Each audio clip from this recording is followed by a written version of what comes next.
All right, y'all, say it with me. We have another trade to announce, and I just gotta say, my goodness, Kyle Dubas. Not only have the Leafs added Ryan O'Reilly and Nola Chari from St. Louis, they go to yet another central team to add two different assets in Jake McCabe and Sam Lafferty from Chicago. We're gonna be talking about the fit, breaking it down with highlights and more, so watch till the end and subscribe if you're new. Now, let's first talk about the main piece going to Toronto here in Jake McCabe, and if the Leafs were gonna make any additional moves, I thought getting a defenseman was definitely necessary, especially considering Jake Muzzin will be out for the rest of the regular season as well as the playoffs. But Jake McCabe always sounded like a pretty perfect fit. He's still right now in the prime of his career, 29 years old and not too old, but he's really dependable, can skate pretty solidly, and can produce offense when he really needs to. But he's going to be in those shutdown defensive situations that Muzzin was in just a couple years back, and adding more defense onto that decor is absolutely the right move. But also adding Sam Lafferty on top of that is pretty incredible. But the most important thing about Jake McCabe going to Toronto is the contract. He has a multi-year deal, so he won't be a rental, which is extremely important for this Toronto team in my opinion.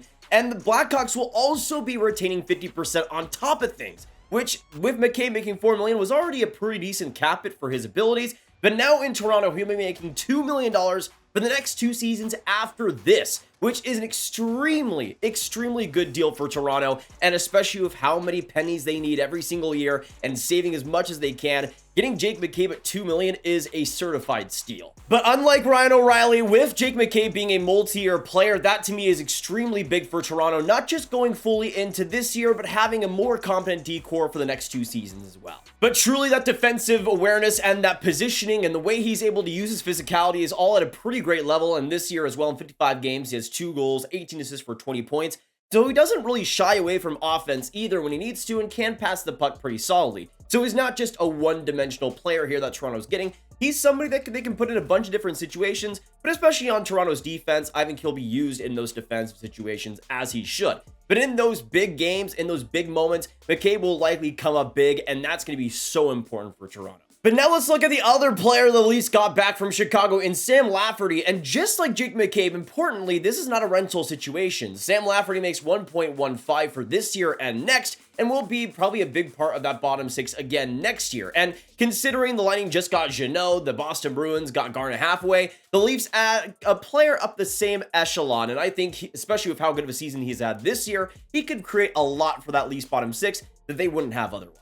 In 51 games this year, he has 10 goals, 11 assists, 21 points, and has been shooting pretty solidly this year. But that speed and that quickness and that really rugged game that he provides, he's a fantastic penalty killer and has been getting better 5-on-5 over these past couple of years. And as a 4th-line player, especially for next year too, he's going to be extremely important for this Leafs team. And again, another player like McCabe that come playoff time, I think will come up in the big moments strong in those 4th-line minutes. But you also look at the Blackhawks and their hit leaders right now. Jake McCabe has 122 hits in 55 games, with Sam Lafferty having 94 hits in 51 games. Both of these guys can be ultra physical when they want to be, and especially considering their roles and their upcoming roles in Toronto, I think that's what Toronto will really try to maximize, that physicality and that consistency on defense, which for both guys, especially with Lafferty on the PK and Jake McCabe 5-on-5, they can bring in droves.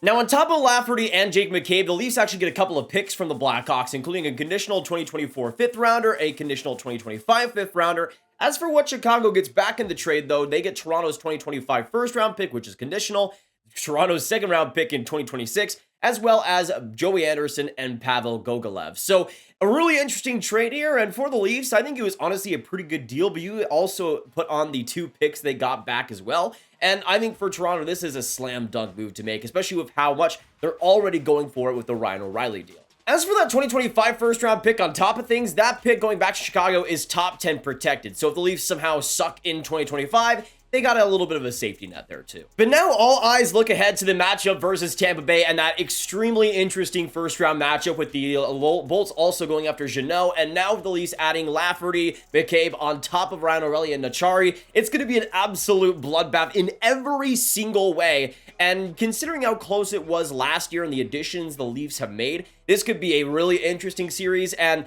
now it's time. If they don't get past the 1st round, things are going to massively change. And we've kind of seen Kyle Dubas acknowledge that with these trades. He knows his job is on the line, and he is making sure the Leafs have some sort of success in this year's playoffs. Adding Ryan O'Reilly, Jake McCabe, and Sam Lafferty, I think is a step in the right direction. But it's Toronto we're talking about, so we'll have to wait and see. So let me know in the comments down below, what do you guys think of this big, huge trade between Chicago and Toronto? Who do you think wins, the Leafs or the Blackhawks? And what do you think about the Leafs' playoff chances? Is this finally the year they get past the first round with these big additions? Let us know down below. Of course, share the video with all the hockey fans you guys know online, and hit that like button, hit that subscribe button, and hit that notification bell. Thank you guys so much for watching, and I'll see you in the next trade video, which will probably at this rate be pretty soon. Goodbye.